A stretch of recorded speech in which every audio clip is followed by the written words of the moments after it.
बहुत सुंदर अध्यात्म की चर्चा है। भगवान की कृपा होगी तो आप समझ पाएंगे।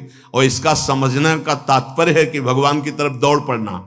ऐसा करे तो विमान मिलेगा, अप्सरा मिलेगी, ये मिलेंगे, वो मिलेंगे, तो आपके पास अप्सरा आएंगी, आपके पास दैवी आकर्षण आएगा। आपको ऐसा आएगा जैसे स्वप्न में आता है। बैठे बैठे एकांत सेवन कर रहे हैं, आपके सामने वो दृश्य उपस्थित है। सबसे बड़ा पहला लक्षण है महात्मा का, चाहे वो गृहस्थ हो चाहे विरक्त हो। मन मांगे आज रबड़ी तो उसे नमक का घोल देना चाहिए। भगवत मार्ग में चले। साधन चतुष्टय के बिना अपने को समझ पाना बहुत कठिन है। साधन चतुष्टय किसे कहते हैं? मतलब ये चार साधन जब जिसके हृदय में जागृत होते हैं वो भगवत प्राप्ति या मोक्ष पद का अधिकारी हो जाता है। बहुत सुंदर अध्यात्म की चर्चा है। भगवान की कृपा होगी तो आप समझ पाएंगे। और इसका समझने का तात्पर्य है कि भगवान की तरफ दौड़ पड़ना। आदौ नित्या नित्य वस्तु विवेकः परिगण्यते। पहला साधन, सत्य वस्तु क्या है, असत्य क्या है, पहला है। इसकी अभी व्याख्या करेंगे। दूसरा, इहा मूत्र फल भोगो विरागस तदनंतरम। इस लोक और परलोक के समस्त भोगों से वैराग्य हो जाना। तीसरा, शम दमादि षटक संपत्तिर। शम, दम, उपरति, तितिक्षा, श्रद्धा, समाधान, ये 6 संपत्ति साधु के पास होती। साधु का मतलब भेष से नहीं है, जो भगवत प्राप्ति करना चाहता है। शम, दम, उपरति, तितिक्षा, श्रद्धा, समाधान, ये 6 संपत्तिवान होता है उपासक। चौथा, मुमुक्षुत्वमिति स्फुटम। अब इस जन्म में मुझे मुक्त होना है माया से, ये प्रबल इच्छा। ये 4 साधन है आत्मस्वरूप में स्थित होने के लिए, भगवत प्राप्ति के लिए। अब पहला, नित्यानित्य वस्तु विवेकः परिगण्यते। पहला साधन है कि नित्य क्या है और अनित्य क्या है। तो वेदांत के अनुसार ब्रह्म सत्यम जगन मिथ्येत्येवं रूपो विनिश्चयः। भक्ति के अनुसार मत्तः परतरम नान्यत किंचिदस्ति धनंजय। अगर ज्ञान मार्ग का पथिक है तो ब्रह्म सत्यम जगन मिथ्या, एकमात्र ब्रह्म सत्य है और जितना नानात्व दिखाई दे रहा है सब स्वप्न है। उमा कहूं मैं अनुभव अपना, सत हरि भजन जगत सब सपना। देखो ना, सपने का महत्व है कि जागृत का महत्व है तुम्हारे अंदर।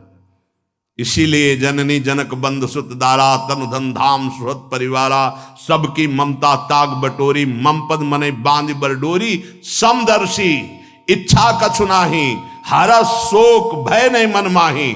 जीवन मुक्त हो गया। भक्ति मार्ग, ज्ञान मार्ग, ब्रह्म सत्यम जगन मिथ्या, संपूर्ण संसार झूठा, एकमात्र ब्रह्म सत्य है। 2 पद्धति से जाना जाता है, अन्वय और व्यतिरेक। व्यतिरेक नहीं है, अन्वय है। पहले व्यतिरेक, ये जो शरीर देख रहा हूं, ये जो भोग विलासता देख रहा हूं, ये जो अच्छा बुरा जन्म मरण देख रहा हूं, ये सब मिथ्या है। फिर सत्य क्या है? ब्रह्म सत्य है। सत्य क्या है? वासुदेवा सर्वमित समात्मा सुदुर्लभा, मेरे आराध्य देव के सिवा और कुछ सत्य नहीं है। पहला, तभी वैराग्य होगा। जिन भोगों में लगे हो उसी को भगवान मान लोगे तो और भोग वृत्ति बढ़ जाएगी। ये हटना किससे है?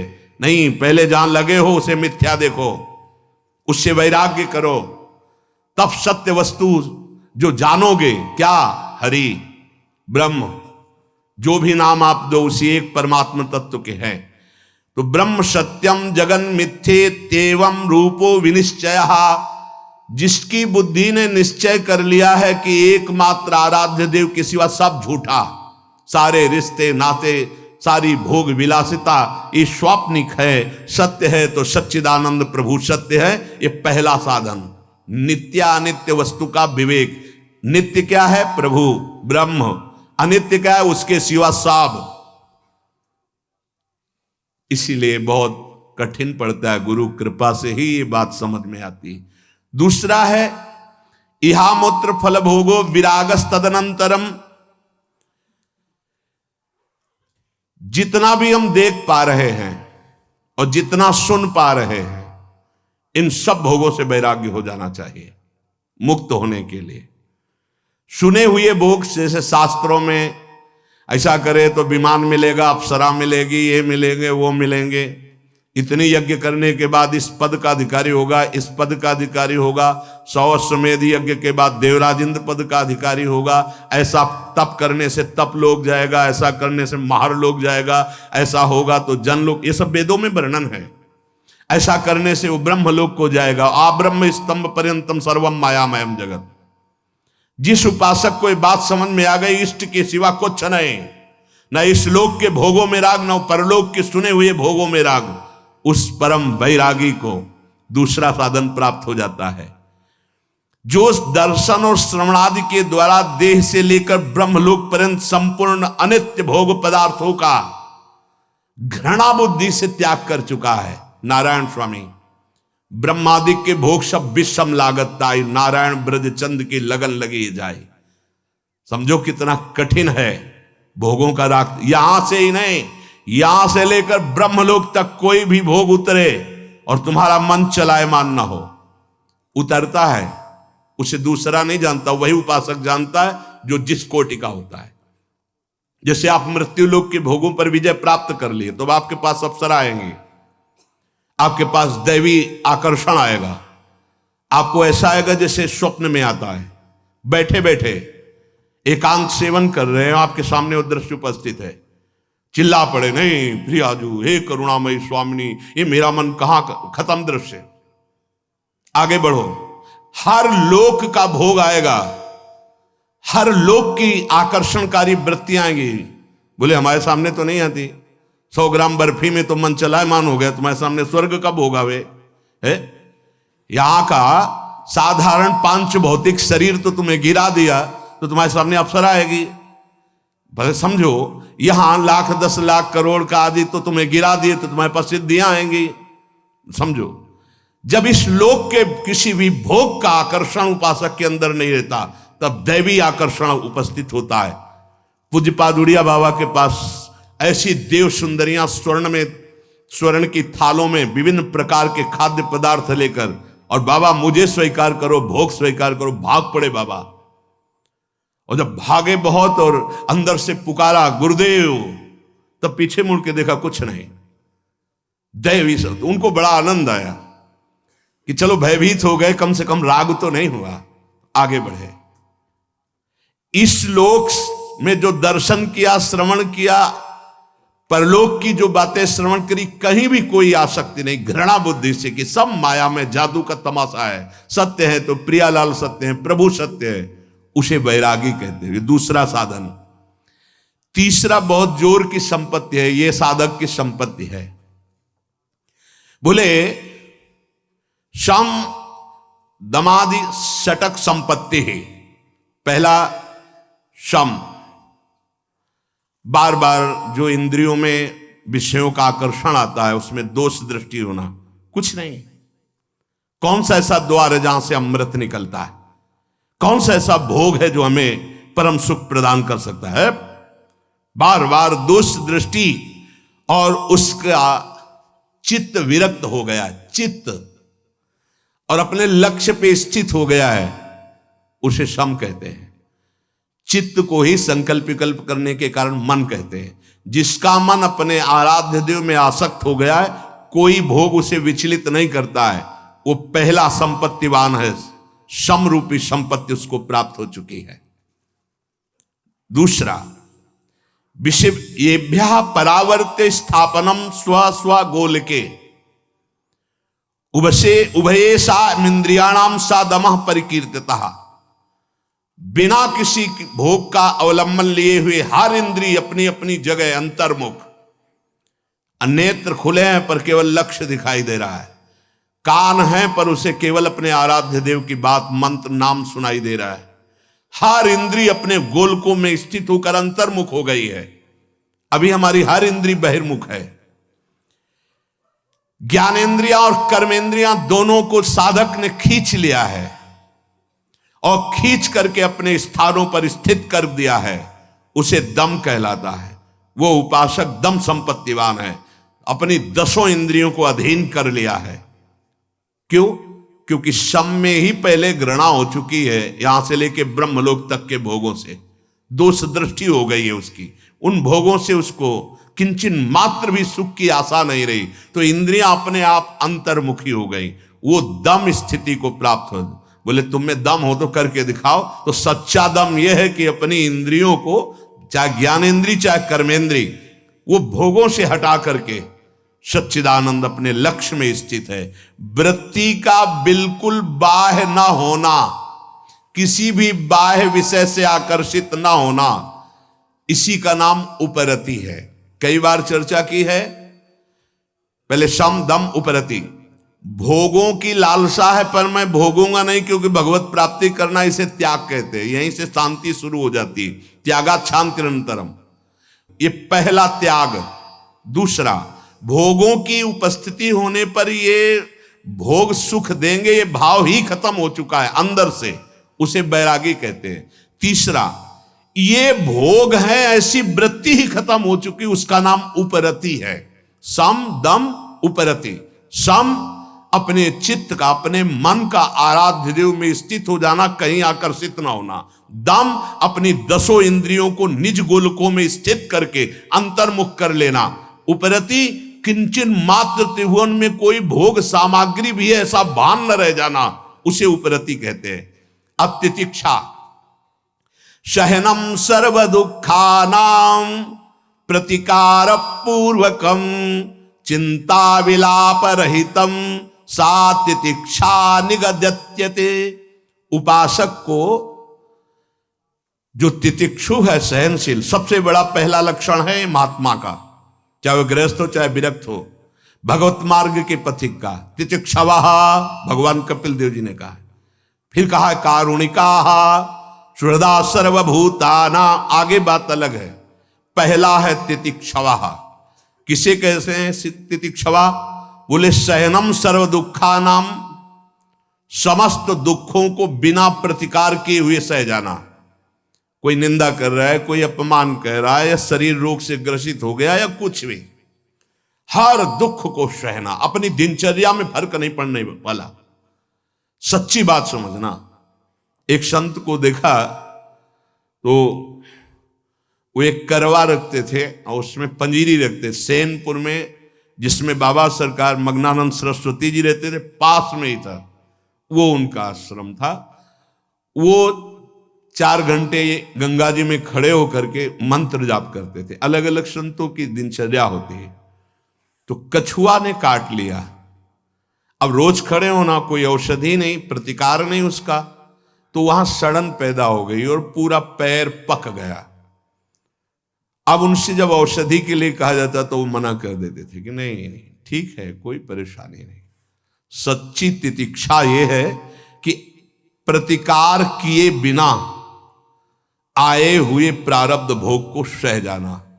जैसे पूज्य राधा बाबा फिसले खड़ाऊं से, और उस समय त्रिपुर सुंदरी का अनुष्ठान कर रहे थे और टूट गया अंग। बांस की खपाच बंधवाई, लेकिन कोई इंजेक्शन नहीं, कोई एलोपैथिक दवा नहीं। बड़ा मुक्त होना, देखा ना कितना कठिन। सहन तितिक्षवा, ये तितिक्षा शब्द ये तो शरीर का हुआ। अब सूक्ष्म शरीर, काम का वेग, क्रोध का वेग, लोभ का वेग, मोह का वेग, मद का वेग, मत्सर का वेग, बिल्कुल शांत, कोई जान नहीं सकता, अंदर ही अंदर सह गए, उसे कहते तितिक्षवा।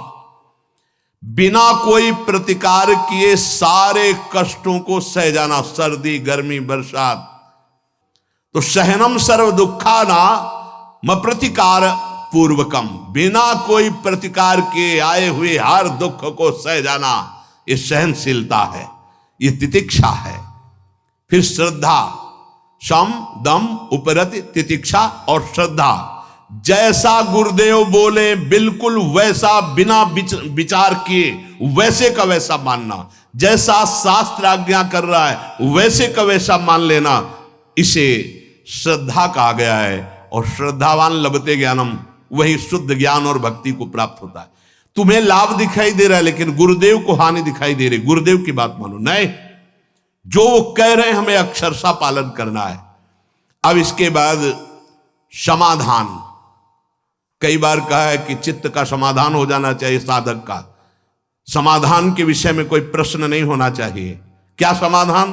सर्वदा स्थापनम बुद्धे शुद्धे ब्रह्मणि सर्वथा तत्समाधान मित्युक्तम न तो चित्तस्य लालनम।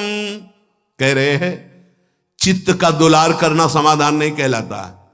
आज ये खा लें, आज वो पी लें, आज ये देख लें, आज वो सुन लें, ए साधक, चित्त न तो चित्तस्य लालनम, चित्त का दुलार करने के लिए हम सब मार्ग में नहीं आए, विध्वंस करने के लिए आए। मन मांगे आज रबड़ी तो उसे नमक का घोल देना चाहिए, भगवत मार्ग में चले। ये किसको बुला रहे हो? किसको बढ़ा रहे हो? उठा के पटक देगा तुम्हें जिसको खवा रहे हो। जिसको खवा रहे हो तुम्हें उठा के पटक देगा सतमार्ग से अलग, दुश्मन को नहीं। हाँ, जब तक मन विषयाभिलाषी तब तक दुश्मन, और जब मन विषय रहित वो तो इंद्रियाणाम मनश्चास्मि, साक्षात श्री कृष्ण है। इच्छाओं की पूर्ति करने वाले साधक का कभी समाधान नहीं होता, ध्यान रखना। इसीलिए कहे न तो चित्तस्य लालनम। अपनी बुद्धि से जब निश्चय कर लिया कि सत्य वस्तु केवल परमात्मा है, प्रियालाल है, तो उसी में स्थित रहे और जथा लाभ संतोष सदा काहू सो कछु न चाहूंगो। बिना चाहे रबड़ी आ गई तो जय राधा वल्लभ लाल की, और बिना चाहे नमक रोटी मिल रही तो जय राधा वल्लभ लाल की। चाह किसी भोग की नहीं, और बिना चाह के जो भी है प्रारब्धानुसार आया, उचित विचार करके कोई परास्त नहीं कर सकता। आज ऐसी कचौड़ी बननी चाहिए। अब लगे हैं हलवाई, बन रहे, खा रहे, तो बोले ना तो चित्तस्य लालनम, चित्त का समाधान नहीं हो पाएगा, भगवत प्राप्ति में बाधा पड़ जाएगी। जरा विचार करके देखना भाई, कसौटी है ये परमार्थ की, ना तो चित्तस्य लालनम। जब ये बात आती है कि आज हमको ये चाहिए, तो पूर्ति तो हरि गुरु कर देंगे, लेकिन बहुत असंतोष होता है। सच्ची मानना, आपको सिर्फ प्रभु चाहिए, इसके अलावा जा ही न चाहिए कबों कछु। तुम्हारे मुख से नहीं निकलना चाहिए, मन में भले आ जाए। तुम्हें गंभीर रहना चाहिए। क्या पाओगे आज? कुछ नहीं। नहीं, कुछ तो आप पाओगे, जो प्रिया जो दे देगी जूठन वही पालेंगे। इसके सिवा शब्द नहीं निकलना चाहिए। शब्दों में सुधार करो, शब्दों में सुधार करो। वाणी से परिपक्व बनोगे तब मन से परिपक्व हो जाओगे। तुम्हारा मन कह रहा है लेकिन तुम्हें नहीं कहना। आज उत्सव है, आप सब मिलकर बताइए क्या पवाया जाए। नहीं, कुछ नहीं। नहीं कुछ तो फिर जो आप दे देंगे श्री जी की जूठन वो पालेंगे। इसके अलावा शब्द नहीं होना चाहिए कि आज इनका जन्मदिन है, आज अमुक चीज बननी चाहिए। ये अमुक चीज श्री जी के लिए बननी चाहिए। आपकी अगर भाषा भी निकले, आज हमें मन करता है कि श्री जी को आज ये पवाया जाए क्या? हाँ, ये श्री जी को पवाया जाए। ये तो बात समझ में आ गई। नहीं, आज अमुक उत्सव है, आज अपने लोग ये पाएंगे। गए आप समझो, साधन से चले जाओगे। पक्का समझ लीजिए, ये चित्त का लालन करना, दुलार करना, ये बहुत हानिकारक है। ये सब इंद्रियों को फ्री कर देगा। जो हम समेटना चाहते हैं, बिखरी पर्यो मन सिमटत नहीं, इंद्र लीनो जीत सी द्रुदा जी। तो समाधान क्या है? जो गुरुदेव के द्वारा निश्चय किया गया तत्व श्यामा श्याम, इसके सिवा में कुछ नहीं चाहिए। न जीवन, न मृत्यु, न सुख, न दुख, न लाभ, न हानि। जैसी भी परिस्थिति आएगी उसको सबको सहेंगे। बस यही हम कहेंगे कि हमें श्यामा श्याम चाहिए, इसके अलावा कुछ नहीं। आपको क्या पसंद है? राधा नाम नहीं, वैसे ना, ऐसे ना वैसे। आपको क्या चाहिए? श्री जी की दास्ता। आप अकेले रहते हैं? नहीं, श्री जी के साथ रहते हैं। हर उत्तर आपका अध्यात्म से जुड़ा होना चाहिए। नहीं सुनते हैं व्यवस्था आपकी ठीक नहीं है, हमारी व्यवस्था बहुत जोर की है। श्री जी के सिवा हमें और कोई व्यवस्था नहीं चाहिए, गुरुदेव ने वो व्यवस्था कर दी है, अब हमें और कोई व्यवस्था नहीं चाहिए। उत्तर आपका अध्यात्म साधक के जैसा होना चाहिए, संसारिक उत्तर नहीं होना चाहिए कि बैठ के दुखड़ा रोने लगे कि हमारी ये समस्या, हमारी। साधु की हर समस्या का समाधान साधुता है। जब चित्त का समाधान हो गया तो फिर व्यवधान किसका? प्रॉब्लम उसको है जो शरीर संसार का रागी है, जो भगवत अनुरागी है। ये शब्द ही नहीं उसके जीवन में, समस्या प्रॉब्लम ये शब्द ही नहीं, ये वाला चिंतन नहीं रहता। उसका चिंतन हर समय सच्चिदानंद में रहता है। अब कह रहे हैं कि मुमुक्षुता ये आखिरी है संपत्ति। पहला नित्यानित्य वस्तु का विवेक, दूसरा देह से लेकर ब्रह्मलोक तक वैराग्य, तीसरा सम दम उपरति तितिक्षा श्रद्धा समाधान। अब है मुमुक्षुता।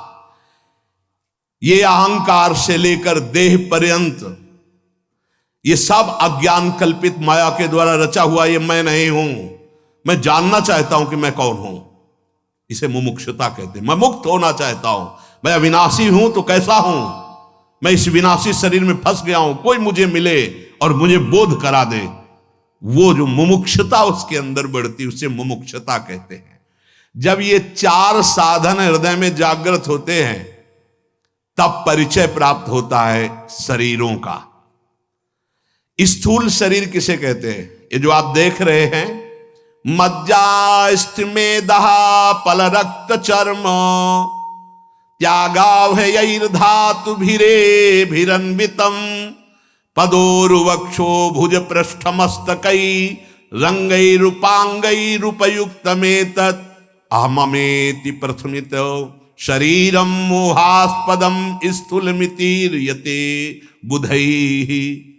मज्जा हड्डी, मेदा, मांस, रक्त, चर्म, त्वचा, इन 7 धातुओं से बने हुए इस ढांचे को, इसमें कहीं आप नहीं है। मज्जा, अस्थि, मेद, मांस, रक्त, चर्म, त्वचा, इस 7 धातुओं से बना हुआ यह ढांचा है जिसको मैं लेकर घूम रहे हैं। मैं गोरा, मैं काला, मैं, यही बंधन। ध्यान से सुनो। चरण, जंघा, छाती, भुजा, पीठ, मस्तक, ये अंग उपांगों से युक्त जो ढांचा है, इसमें माया के द्वारा मैं और मेरा भाव स्थित हो चुका है। इसे स्थूल शरीर कहते हैं जो आप देख रहे हो।